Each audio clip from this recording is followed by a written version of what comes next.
Hallo julle, vandag kyk ons na die K-stroel en na reduksieformules in trigonometrie. Nou die K-stroel het julle in graad 10 geleer. Mens begin met jou C daar in die 4de kwadrant en dan gaan jy reg rondom en dit spel die woord cost. So hierdie is die eerste kwadrant, dit is die tweede kwadrant, dit is die derde kwadrant en hier is die vierde kwadrant, want ons begin altyd op die x-as te meet en dan kan ons hoekie roteer om deur die hele kartesiese vlak te beweeg. So hier by die x-as het ek 0 grade, want dis waar ek begin met my rotasie. Teen die tyd wat ek by die positiewe y-as is, het ek deur 90 grade roteer. By die negatiewe x-as is ek deur 180 grade. By die negatiewe y-as is ek deur 270 grade. En wanneer ek terug is by die positiewe x-as, het ek 360 grade roteer.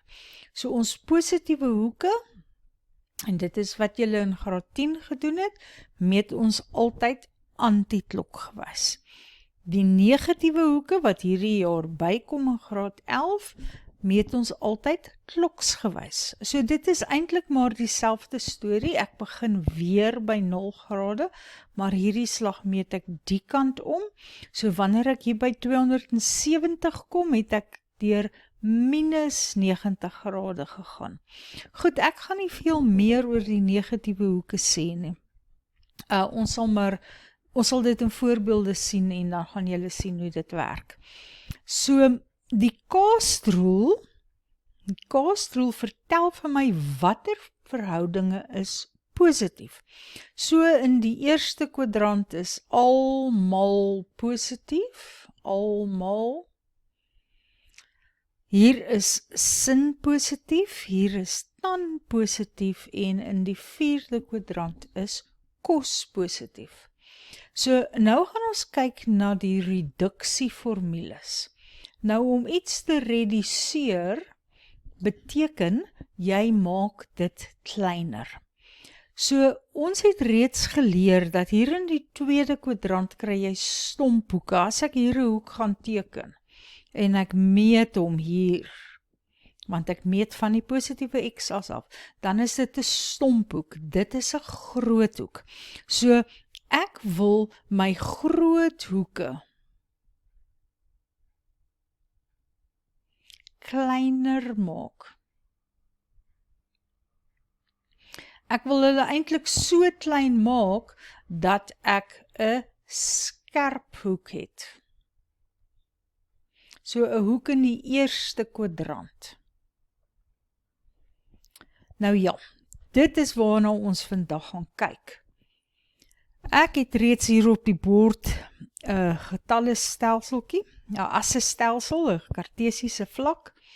Hier weet ek is 0 grade, daar is 90 grade, 180 grade, 270 hieronder, en dan is ek terug by 360 grade. So as ek my hoek in die tweede kwadrant teken, soos dit, is dit hierdie groot stomphoek waarvan ek praat. Maar jy het in graad 10 gesien dat jy altyd 'n driehoekie na die x-as kan teken, en dan gaan die waarde van hierdie groot stomphoek, die waarde vir sin van die stomphoek, gaan dieselfde wees as die waarde vir sin van daardie klein skerphoekie. Ons het ook gesien dat vir kos werk dit ook so, behalwe dat die tekens verskil. So, kom ons werk gou uit. Wat is hierdie groot stomphoek? As ek dit nou wil skryf in terme van veta, wat sal ek skryf? Wel, ek roteer 'n hele 180 grade tot by die x-as en dan kom ek terug om hierdie groot hoek te kry. So, dit is 180 grade minus theta, waar theta 'n hoekie in die eerste kwadrant is. En dit is dan eintlik heel maklik, want ons weet dat sin van 180 minus theta, wat beteken dit is sin van hierdie stomphoek, het dieselfde waarde as sin van hierdie klein hoekie, wat 'n skerp hoek is, en dis in die eerste kwadrant kan inpas. En die tekens is nie eers verskillend nie, dit sien ons met die cast-rule.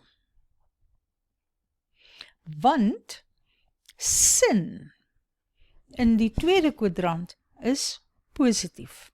As ek wou kyk na cos van 'n stomphoek, met ander woorde 'n hoek in die tweede kwadrant, hierdie groot stomphoek, dan kan ek die stomphoek nog steeds skryf as 180 grade en terug 'n bietjie.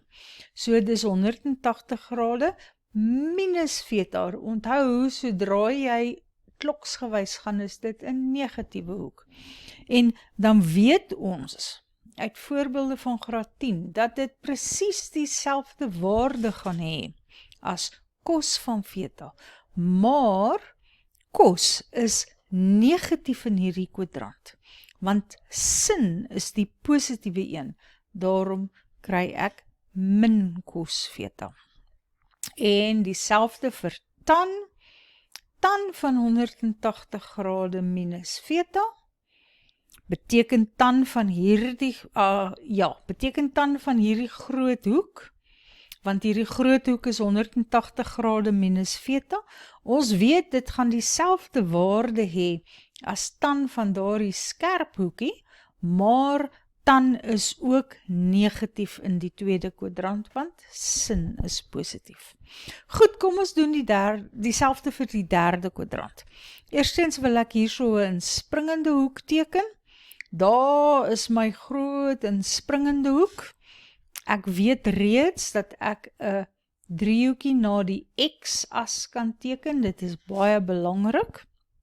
En kom ons sê hierdie hoekie se grootte is theta. Dan is sy grootte kleiner as 90 grade, anders sou hy nie in 'n 90 grade driehoekie kan pas nie. So theta is in die eerste kwadrant. Onthou, ons het eerste kwadrant, tweede kwadrant, derde kwadrant en vierde kwadrant. So hoe gaan ek nou daardie groot inspringende hoek in terme van theta skryf? Ek gaan sê, ek begin altyd by 0, daar is 180, ek gaan sê ek begin by 0 en ek roteer deur 180 grade en dan moet ek nog 'n bietjie aangaan in die positiewe rigting. So hier gaan ek kry 180 grade plus theta. So my groot inspringende hoek hier kan altyd geskryf word as 180 grade plus theta, waar theta 'n hoek in die eerste kwadrant is. En nou gaan ek dieselfde doen. Ek gaan uitwerk wat is sin van 180 grade plus theta, wat is cos van 180 grade plus theta, en wat is tan van 180 grade plus theta. Nou, as ek na die cast-rule kyk, cast-reël, daar is my cast, so in die derde kwadrant is tan die positiewe een. So tan gaan net wees tan van theta, want die tekens gaan nie verskil nie. Cos moet minus cos van theta wees, en sin moet minus sin van theta wees. Vierde kwadrant. Daar teken ons vierde kwadrant hoek, Ons begin by 0 te meet. Ons is in die 4de kwadrant. Ons weet vir die kaasreël, ek hou aan sê kaasreël, jammer. In die 4de kwadrant het ek nog steeds 'n inspringende hoek. Ek het hom reeds geteken. Ek kan ook 'n reghoekige driehoekie teken.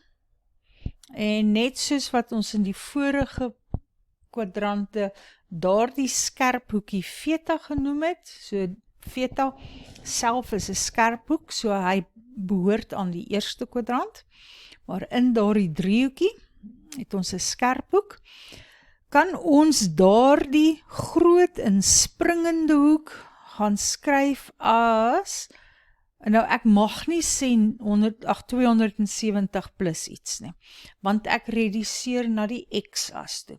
So ek begin daar, en ek is by 270, en ek gaan nog aan in dieselfde rigting, en ek moet nog deurgaan totdat ek by die x-as is, en dan kom ek 'n bietjie terug. So hier word dit geskryf as 360 grade minus theta. Nou kom ek wys dit net weer. Ek begin by 0, gaan reg 'n omwenteling deur totdat ek by 360 is, en dan kom ek terug. So onthou hierdie positiewe x-as gee vir my 0 grade of 360 grade na omwenteling. So, ek mag ook sê, ek wil met die sin van hierdie negatief, ek wil die verhoudings vir hierdie negatiewe hoek uitwerk, want sy grootte is nog steeds dieselfde. Maar ek gaan nie nou daaraan aandag gee nie, ek wil net kyk na sin van 360 grade minus theta, cos van 360 grade minus theta, en tan van 360 grade minus theta.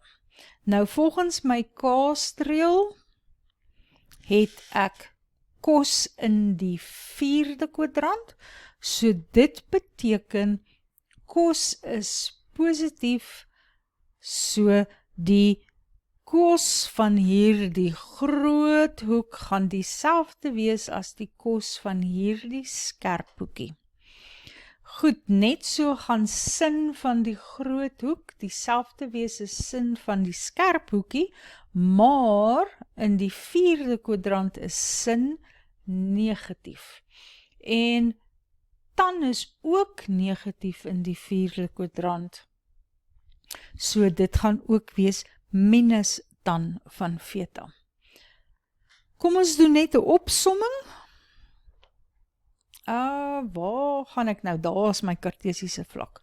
Ons het die kwadrante 1, 2, 3 en 4.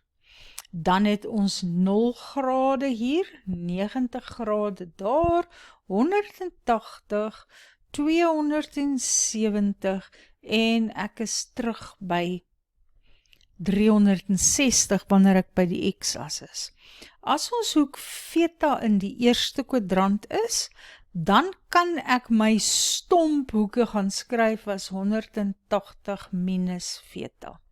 En ek kan my inspringende hoeke gaan skryf as 180 plus theta, as 180, en ek gaan 'n bietjie aan. En hier in die 4de kwadrant moet ek reg rondom gaan, en dan 'n bietjie terugkom. So dit kan ek skryf as 360 grade minus theta. Dan saam met dit het ons die kaasreël, wat vir my vertel watter verhoudinge positief is in watter kwadrant. In die volgende video doen ons voorbeelde.